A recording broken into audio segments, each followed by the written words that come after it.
it's not an accusation if it's true regarding Trump and about the water in California. Yeah, I believe it is true for sure. So it's interesting looking this up today with the water. So back in his first term, he pushed and even signed stuff in for raising the height of the Shasta Dam. And I did videos recently. I don't know if I posted them on this channel or not because I have two TikTok channels, but on Shasta Dam, okay, and it's like all the way in the north of California, and what is around the Shasta Dam is the McCloud. They're called the McCloud dams. There's three of them: an upper, a middle, and a lower. And so he wanted to raise the Shasta Dam despite opposition from California and environmental groups. This project aims to increase water storage for agricultural use, but raises concerns about harming the river's ecosystem and sacred sites of local Native American tribes. So that's why I also bring up the McCloud dams. And the reason that this had fascinated me before is because Trump is a McCloud, okay? So this is the McCloud dams. And there's this certain tribe of Indian, okay? They're not recognized. They're called here, let me show. The Winnemem Wintu tribe. Yeah, run for salmon. They're also considered the middle water people. And they reside, here, I'll read some of it. Because this goes back to people playing Indian. Playing Indian because then you get to say you're an indigenous person. I guess that's been going on a long time.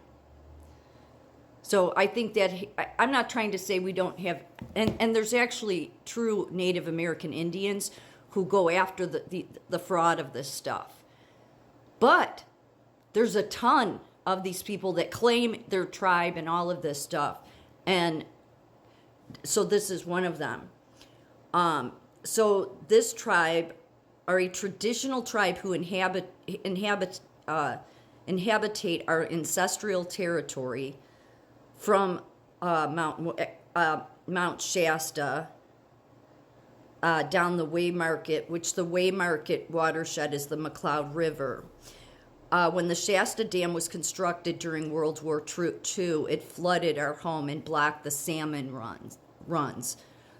So that's what they're saying right now, right? With Trump opening up the dams or opening up water, is everybody's being flooded. The same thing that these fake groups say, right?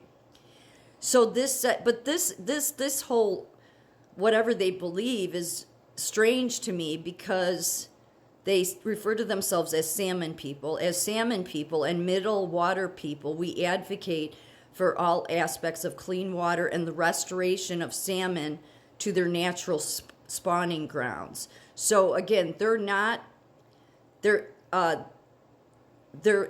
say they're indigenous to the McCloud River area in California. And they're known for their deep connections to the river and its salmon, which are central to their culture. And then they claim that their ancestors entered California thousands of years ago. And that's why I don't believe some of this stuff. I'm not saying that there were no Native American Indians here. I'm not trying to say that.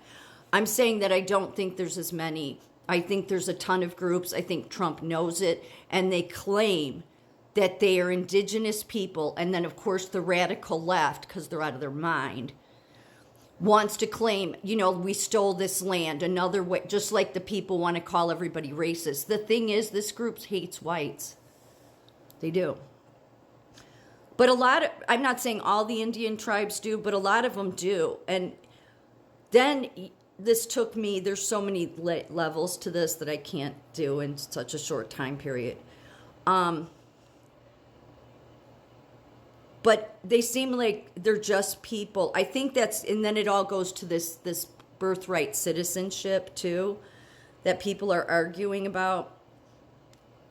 Because in order to have federal because if you are an American Native Indian, there is a trust of you're entitled to your land to self-govern, and that's part of what Washington does.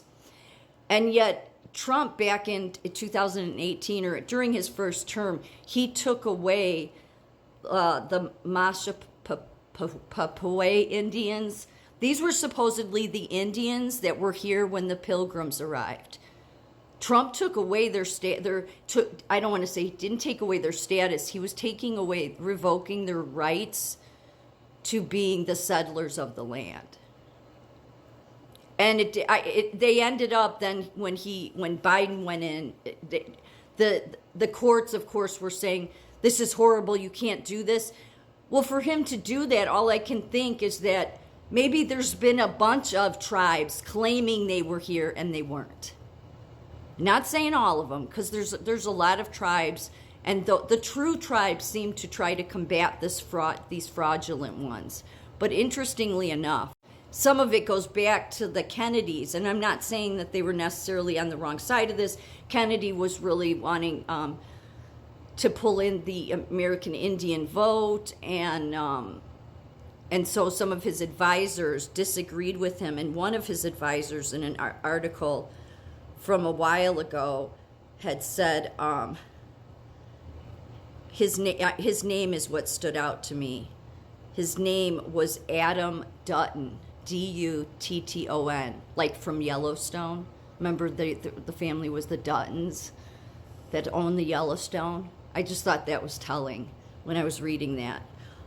Because RFK Sr. was very passionate about this, and so there's something going on with all that. So and then you have your RFK Jr., right? Who he created the Water River Alliance, or the water, he created the Waterkeeper Alliance. Now, I believe he stepped back from that.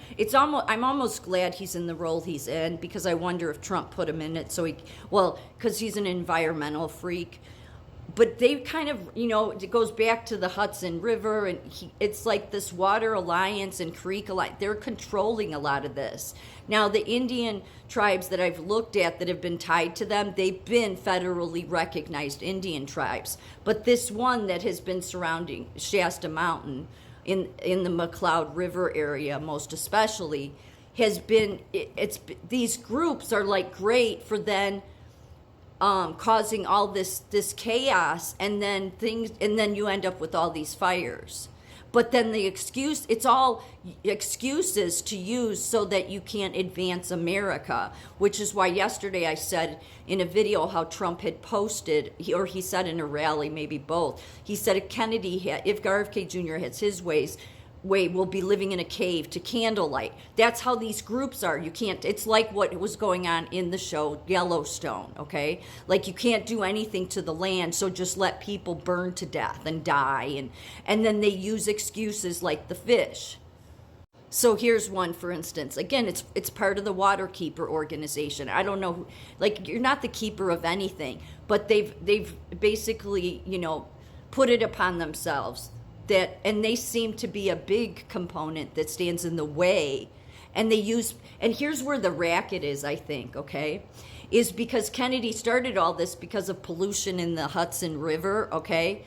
But they ended up looking back at the books, like the law books, going back to 1850 something, and realized that if you catch people for polluting the rivers or any basins, then you can get half of the reward money if you turn them in. So what a great racket to be the person, and I'm not saying he's doing this, but I could totally, because I think the Kennedy family was not always on the good side of things.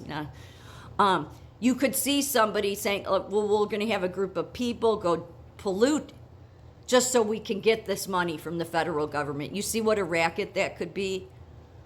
So, yeah, it seems to all tie into the same thing. And it seems it's very much about not wanting to let America ever advance. Finding excuses, far left radical, crazy people and environmentalists using fake Indian tribes to not allow America to do anything in her own country. Because, of course, the indigenous people were here first.